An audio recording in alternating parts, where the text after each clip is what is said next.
En el verano de 2011, Valencia, un pequeño pueblo al norte del estado de Michoacán, se teñía de un naranja cálido cada atardecer. Las calles empedradas olían a tierra mojada y a leña quemada, mientras los niños jugaban a la pelota junto a la vieja iglesia, y los adultos conversaban en voz baja frente a las casas. Entre ellos, todos conocían a Elena Cruz, una joven de apenas 25 años que trabajaba en la panadería de su tía y soñaba con mudarse a Morelia para estudiar enfermería.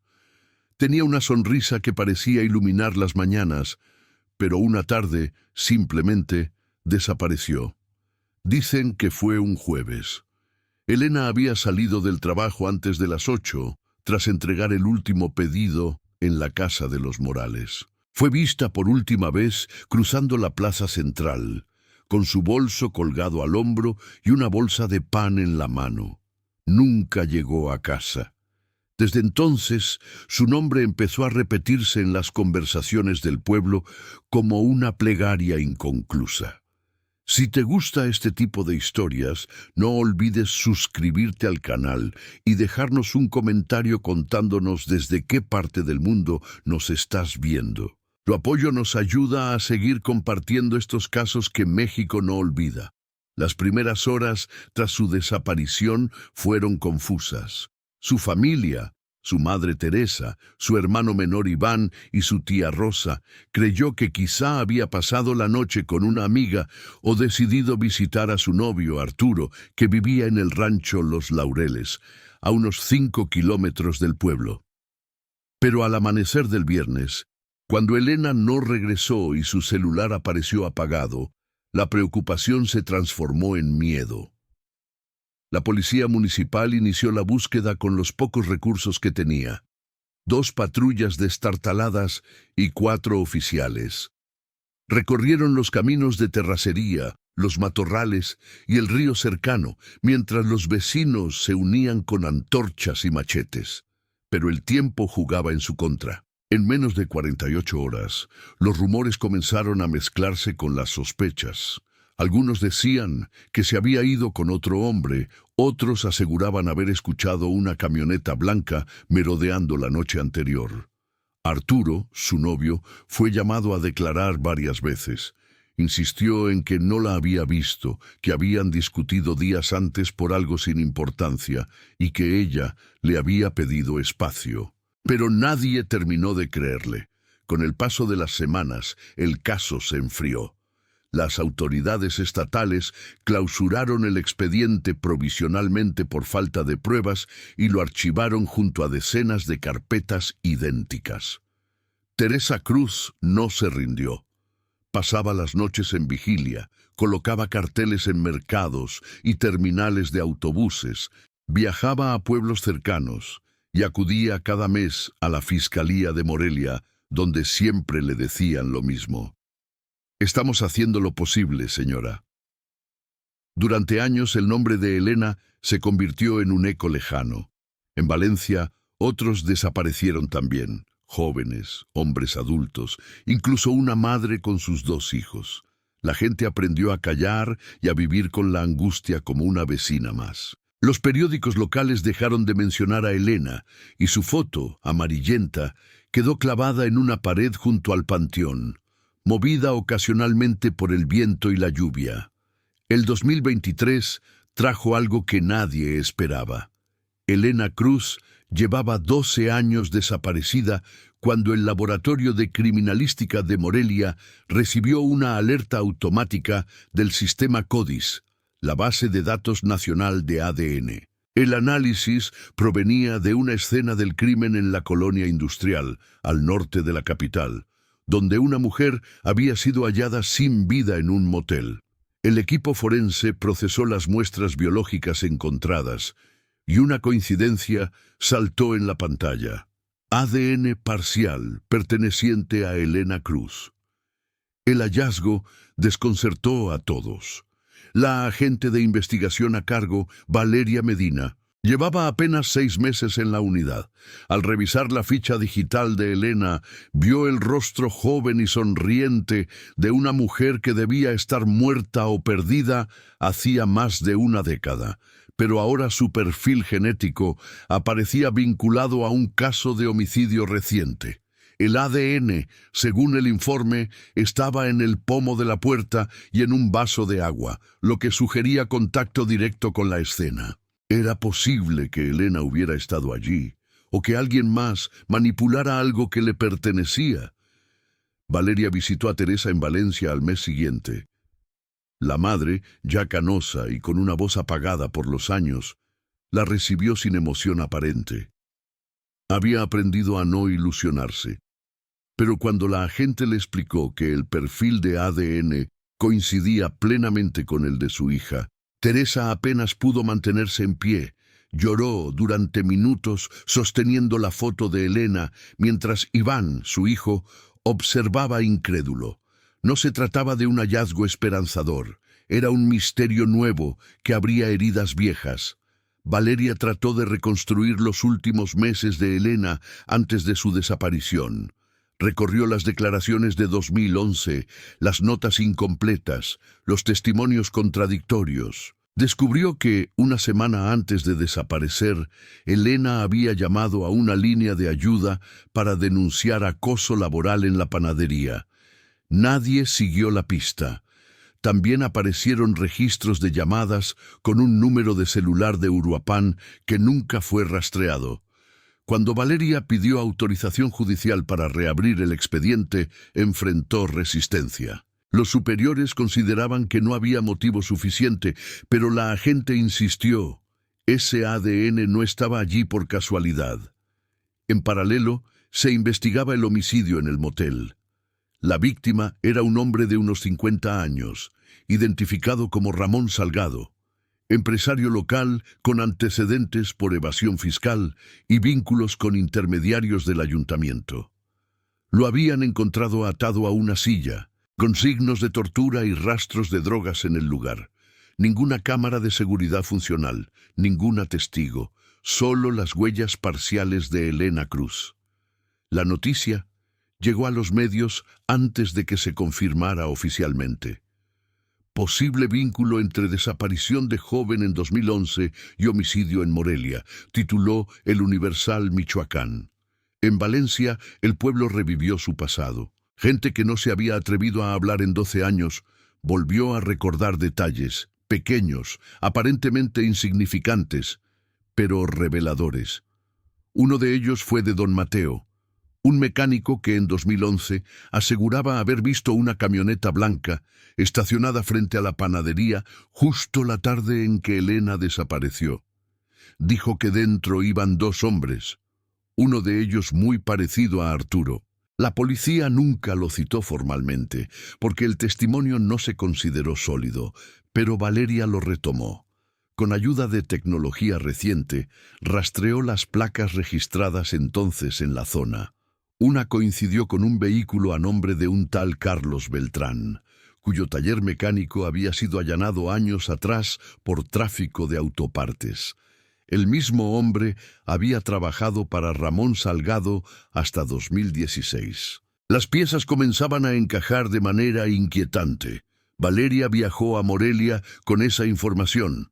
En el archivo judicial halló un contrato de empleo para una ayudante administrativa firmado por el propio Salgado en 2013.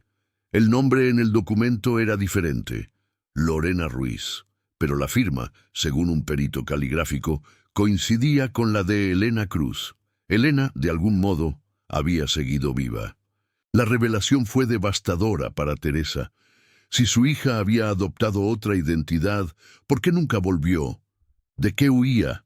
Iván, por el contrario, sintió rabia. Quizá quiso escapar de todo, hasta de nosotros, dijo una noche mientras bebían café en silencio. Teresa solo respondió, algo muy grave tuvo que pasar para que alguien como Elena renunciara a su nombre. Valeria siguió la pista de Lorena Ruiz entre 2013 y 2016. Vivía rentando habitaciones temporales, sin registros bancarios, sin huellas digitales recientes, solo recibos de pago en efectivo. También descubrió que en ese periodo trabajó en una fundación de apoyo a mujeres víctimas de violencia, bajo la dirección de una mujer llamada Mariana Dávila, quien recordaba a Lorena como alguien reservada, que escribía cartas por las noches y siempre pedía no ser fotografiada. Un día simplemente dejó de ir. El caso se volvió aún más complejo cuando el laboratorio confirmó que, junto al ADN de Elena, había otro perfil genético parcial en la escena del motel, coincidente en un 75% con el de Iván Cruz. Esa coincidencia genética familiar indicaba que alguien emparentado con Elena podría haber estado allí. Cuando Valeria presentó el informe a la familia, Iván palideció. Dijo no tener idea de lo que hablaban. Pero la agente empezó a dudar. Los registros mostraban que Iván había estado viviendo en Morelia desde 2020, a apenas 3 kilómetros del motel donde ocurrió el crimen. Nunca había informado a la policía sobre ese detalle. Elena había desaparecido 12 años antes. Ahora, el ADN de ambos hermanos aparecía mezclado en una escena de homicidio. La historia, que parecía cerrada, apenas comenzaba a revelarse. La noticia del ADN coincidente con Iván Cruz cayó como una bomba dentro de la fiscalía. La agente Valeria Medina sabía que era cuestión de tiempo antes de que alguien desde arriba intentara frenar la investigación. El caso involucraba ahora a una figura empresarial poderosa, un asesinato reciente y una familia rural marcada por una desaparición que el propio Estado había ignorado. Pero algo dentro de ella se negaba a dejar que todo se enterrara de nuevo bajo el polvo de los expedientes. Aquel mismo día, Valeria se presentó en la casa de los Cruz en Valencia. Era de tarde, y el sol apenas alcanzaba los tejados cuando bajó de su auto. Teresa estaba en el jardín regando unas macetas sin flores y tuvo un presentimiento al verla. Iván salió al poco, con las manos manchadas de grasa. Había estado arreglando una moto vieja. La agente notó su incomodidad desde el primer instante. Evitaba su mirada, y su cuerpo parecía tenso. «Necesito que me acompañes a Morelia, Iván», dijo Valeria con calma.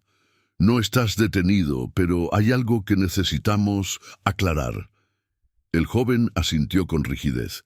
Teresa intentó preguntarle algo, pero Valeria la detuvo con un gesto amable.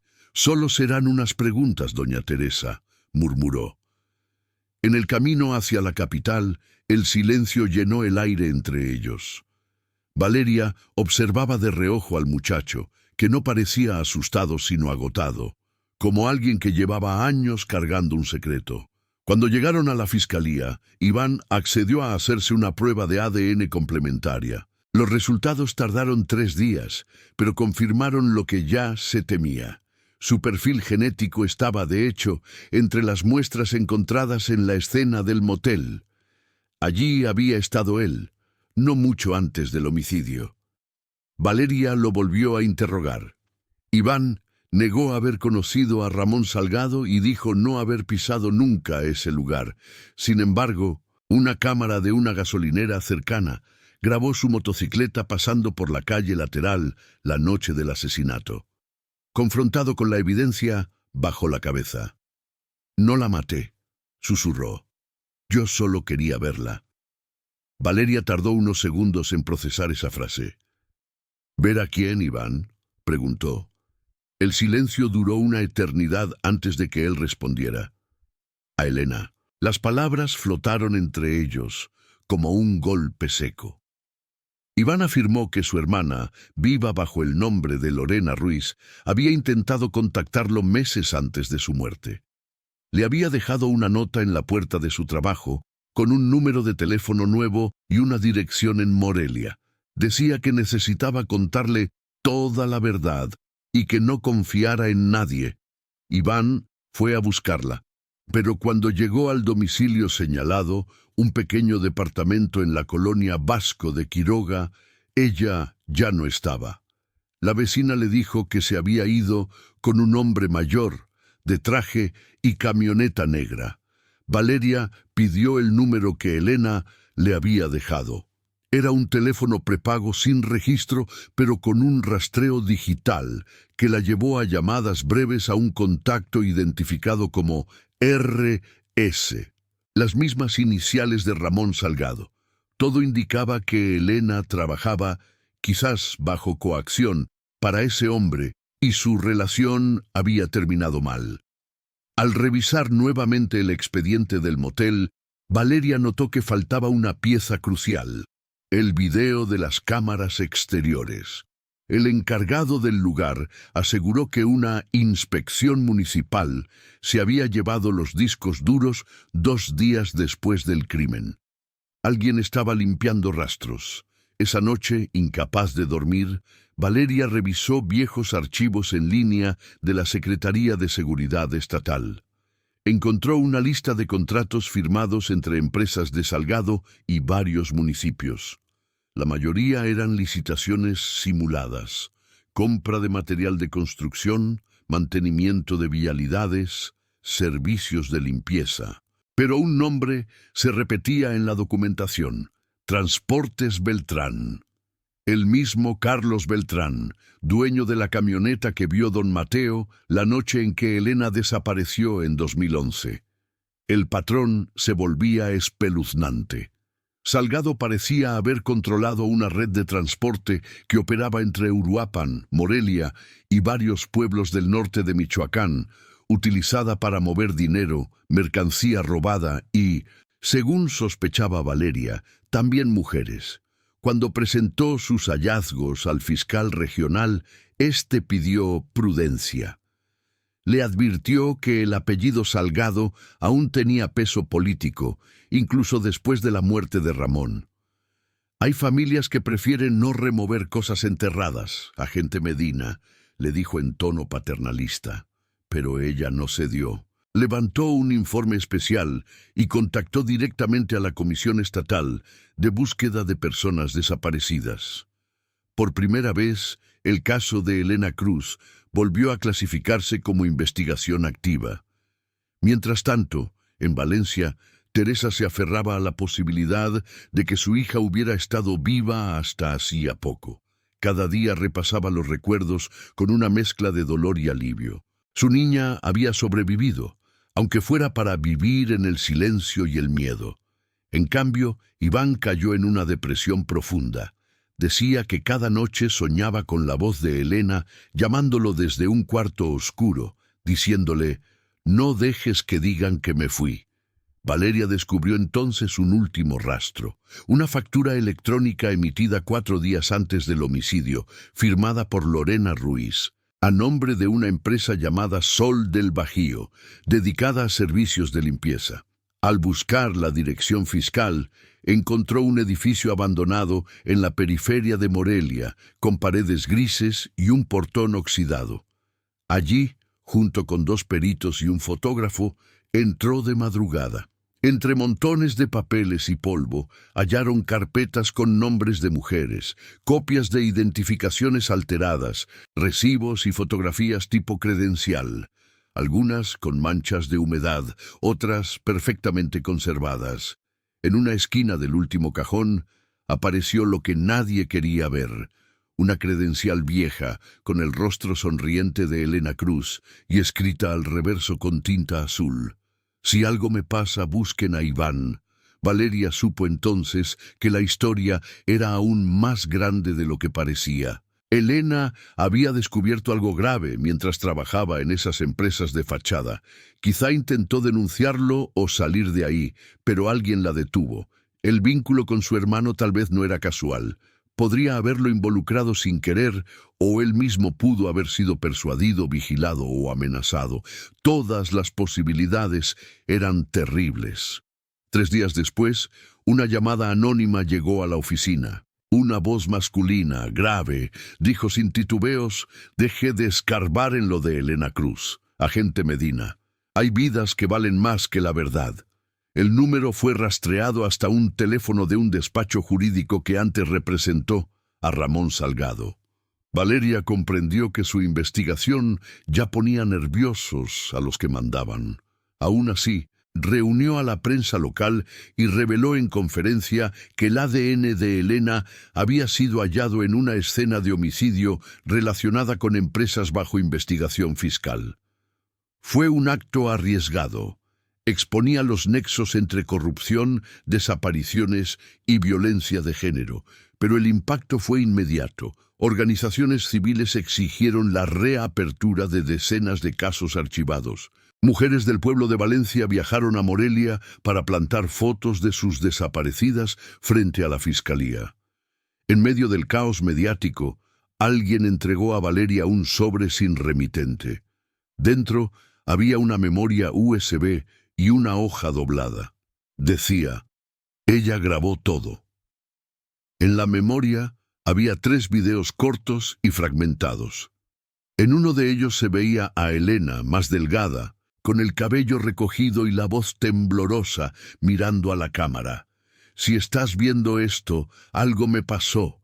No confíen en ellos, están usando nuestros nombres, quieren que parezca que somos nosotras las que firmamos. Díganle a Iván que no fue su culpa.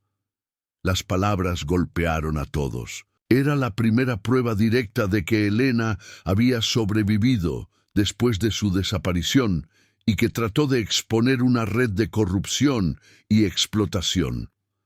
Valeria, con la memoria en sus manos, supo que aquello no solo era un caso de familia rota, era parte de una herida nacional que se repetía con miles de nombres distintos. Pero esta vez no pensaba dejar que el silencio ganara. Elena Cruz había desaparecido una vez en 2011. 12 años después, su voz había vuelto para contar el resto. Valeria dejó la memoria USB sobre su escritorio y permaneció varios minutos inmóvil, mirando el rostro congelado de Elena en la pantalla. Aquella mujer no era la misma joven de la fotografía que había visto en el expediente de 2011. Su mirada ya no tenía ingenuidad ni esperanza. Tenía miedo y decisión. Había grabado ese mensaje sabiendo que nadie la protegería, quizás consciente de que cada palabra era también una despedida. El video circuló entre peritos y periodistas en cuestión de horas. Aunque Valeria había intentado mantenerlo en reserva, alguien filtró el material completo a un medio digital independiente. La noticia resonó en redes sociales. Elena Cruz, desaparecida en 2011, dejó una confesión en video antes de su muerte. El nombre volvió a ser tendencia en Michoacán y en todo México. Las preguntas se multiplicaban. ¿Cómo sobrevivió tantos años? ¿Por qué regresó? ¿Y quiénes eran ellos? En la fiscalía, la presión política aumentó. El fiscal regional convocó a Valeria al despacho y con tono duro le informó que la investigación quedaría bajo control federal.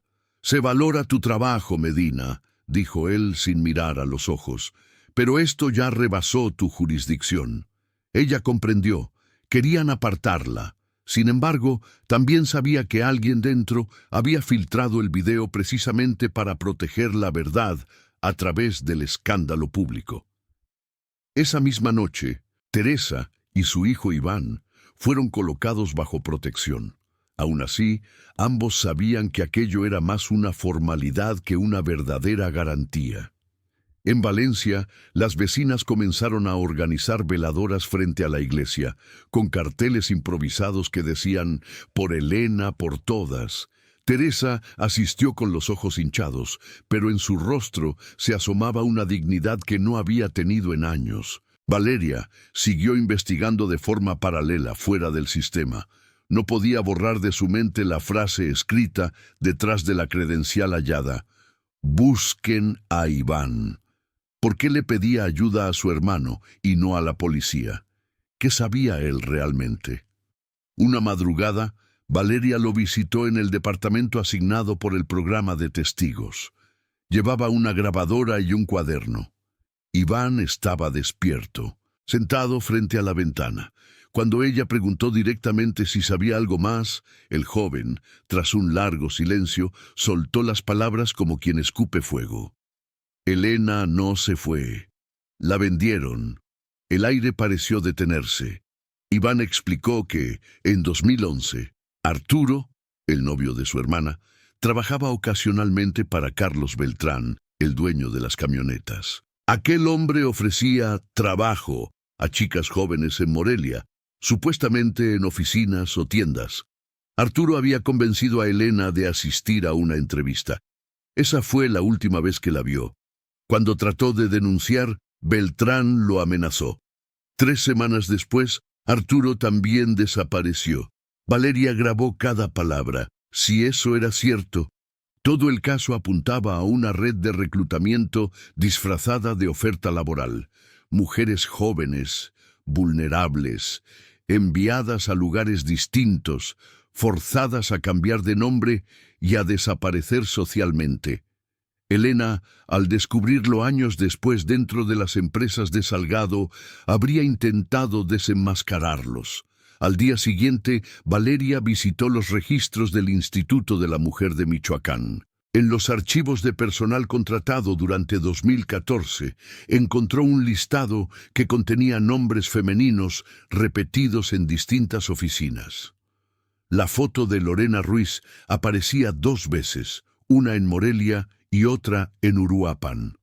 Era evidente que se utilizaban identidades falsas para cubrir movimientos internos, pero la investigación se truncó abruptamente. Al salir de una reunión, Valeria notó que la seguía un vehículo gris. Intentó disimular, cambió de ruta y aún así el coche la persiguió hasta su edificio. Los ocupantes no se bajaron, pero dejaron claro el mensaje. Esa noche recibió una llamada de un número desconocido. No queremos hacerte daño, agente. Solo deja que la historia termine donde debe. Valeria no durmió. Pero lejos de detenerla, el miedo se volvió impulso. Decidió compartir su información con un periodista de confianza, Rodrigo Pineda, que ya había cubierto casos de corrupción en el estado. Él aceptó publicar un reportaje con todos los datos conocidos, pero exigió algo más. Una entrevista con Teresa Cruz. Al principio, Teresa dudó. Había pasado demasiados años mendigando atención a los medios para ahora confiar de nuevo. Sin embargo, cuando Rodrigo le mostró parte del video de su hija, aceptó hablar. En la entrevista, grabada en su humilde sala, Teresa no pidió venganza ni dinero. Solo justicia. Si las autoridades la hubieran buscado cuando desapareció, tal vez hoy estaría viva, dijo con voz firme. El fragmento se viralizó. El repentino interés público fuerza al gobierno estatal a reabrir oficialmente el expediente. Los ministeriales fueron asignados al caso, aunque Valeria sospechaba que su función era más de control que de investigación real. No obstante, ella ya había conseguido su propio avance clave. Entre los videos encriptados de la memoria USB había uno más extenso, codificado. Con ayuda de un experto lo descifró.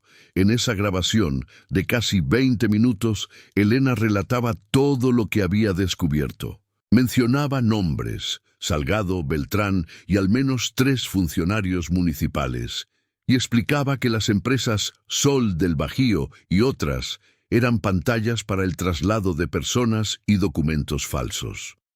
Decía que había intentado entregarle pruebas a una periodista de Morelia en 2015, pero que alguien la interceptó. Lloraba mientras hablaba, pero su mensaje final era desafiante. Si me pasa algo, quiero que sepan que no me rendí. Ese video fue la pieza que rompió el muro.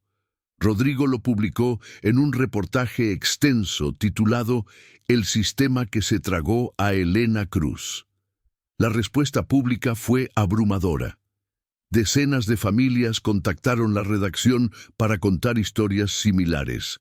Hijas, hermanas, sobrinas desaparecidas luego de entrevistas laborales falsas. Los periódicos nacionales retomaron el caso. Sin embargo, nada de eso protegió a los involucrados. 2 días después de la publicación, el periodista Rodrigo Pineda murió en un aparente accidente de tránsito en la carretera a Queréndaro.